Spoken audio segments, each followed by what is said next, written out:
Professor at the Institute for Russian and Eurasian Studies at Uppsala University and joins me live from Uppsala in Sweden. Greg, great to see you on the programme. Just tell us, we shouldn't really be surprised by these attacks, should we? I mean, the timing of it, the failure of the grain deal, what we're seeing, it shouldn't come as any great surprise that this is Putin's latest tactic. Well, it's the tactic of both sides because you've got a negotiation. I mean, the problem being the attack on the Kerch Bridge at a time when the grain deal was being negotiated. So what you have today is rather an expected consequence of that. So, I mean, both sides are trying to use these different attacks, attack and a revenge attack, as leverage in the politics of this particular conflict. Greg, what can we read into, this tactic? Because we're hearing 60,000 tons of grain have been destroyed already. I mean, ultimately, the people who suffer here will be some of the poorest people in the world, relying on that foodstuff getting into their countries.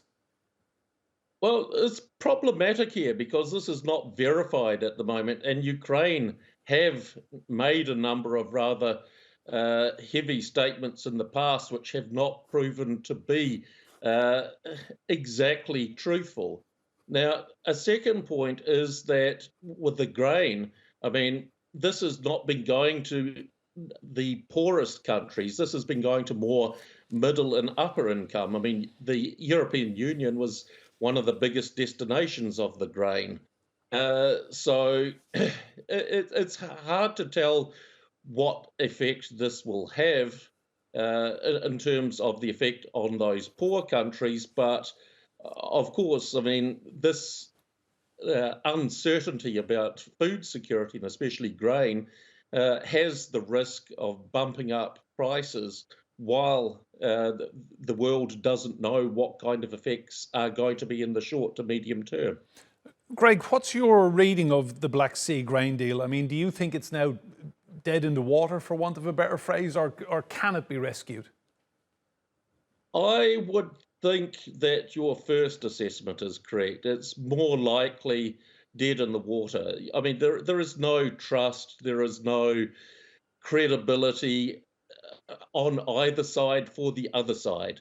And this is something that is a fundamental necessity to get these things working.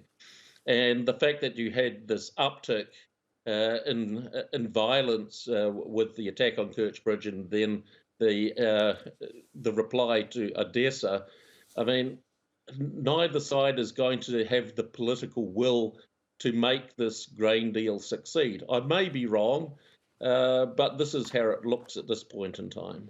Greg Simons live for us from Uppsala University in Sweden. Thanks for your insight.